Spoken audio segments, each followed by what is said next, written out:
Our learning target for today is to simplify expressions with fractional exponents. So today we're going to be simplifying all kinds of problems put together. We're going to have coefficients, we're going to have variables, we're going to have fractions, and positive and negative exponents, and they're all going to follow the same pattern. First, we're going to convert everything to rational or fractional exponents. And then we're just going to use the rules of exponents to simplify. So we can refer to these rules below here. Remember, when we are multiplying the same base, a times a, that's when we add up the exponents. And when we have a base to a power, that's when we multiply them. And if you have two numbers inside a parenthesis with an exponent outside, that exponent belongs to both parts inside. Remember, if you have a negative exponent, that means to flip it over, take the reciprocal. When we're dividing, we subtract our exponents. And when we have a fraction to a power, that means the power belongs to both parts of the fraction. So each problem we do is slightly different from the others, so we've got these broken into three parts for us. First of all, if you have the same base and you're multiplying, remember that you add the exponents. So this is equal to a to the 1/2 plus 3/4. We're just adding those exponents up. And 1/2 plus 3/4 is a to the 5/4. We can also write that as the 4th root of a to the 5th. Remember, the bottom is always the index. And when we simplify that, 5 divided by 4 is 1 remainder 1. So that means a to the 1 is going to come out. And we're going to have a 4th root with a to the 1 left inside.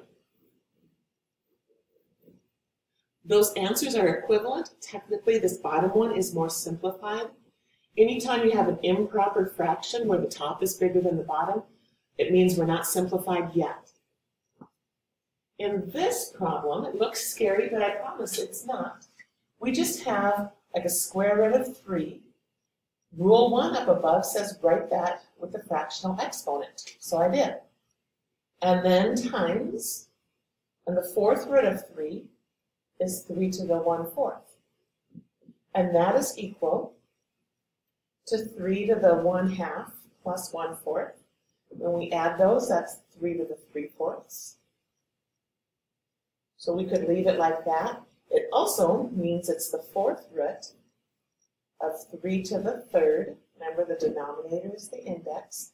So it's the 4th root of 27.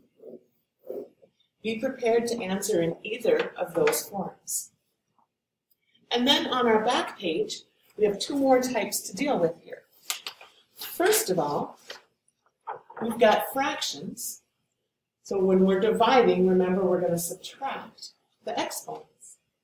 So this is going to be x to the 4/5 minus 2/3 power. So we do our subtraction, we can convert to common denominators. That'd be like 12/15 minus 10/15. So that would be x to the 2/15. It's also the 15th root of x squared. Those are equivalent. In this problem, I want to do step 1. So that's write in rational exponents. So this is going to be x to the 3/4. The denominator is going to be x to the 2/8, but 2/8 is just 1/4. So when we subtract 3/4 minus 1/4, we get 2/4 or 1/2. And x to the 1/2 power is the same thing as the square root of x. So it's always step 1, write it with fractional or rational exponents. Whoops. And step 2, simplify. So let's take a look at these bottom two here. If they're parentheses, remember to simplify the inside first. So in this first problem, x squared has a positive exponent, so it's going to stay up top. X to the 7th has a negative here. That means it belongs on the numerator. I guess there's nothing left on the bottom. We wouldn't have to have a bottom. I do here. And it's all to the 2/3 power. So what we have here is x squared times x to the 7th. Let's add. 2 plus 7 is 9. And then it's all to the 2/3. So when we have a power to a power, that means we need to be multiplying. So we're going to have x to the 9 times 2/3. Well, 9 times 2 is 18, divided by 3 would be 6. So our answer is x to the 6th. Same thing works over here. We want to simplify what we can inside. Well, let's see, we've got a 27 and an 8. They don't simplify. X to the 5th over x squared would be x to the 5 minus 2, or 3.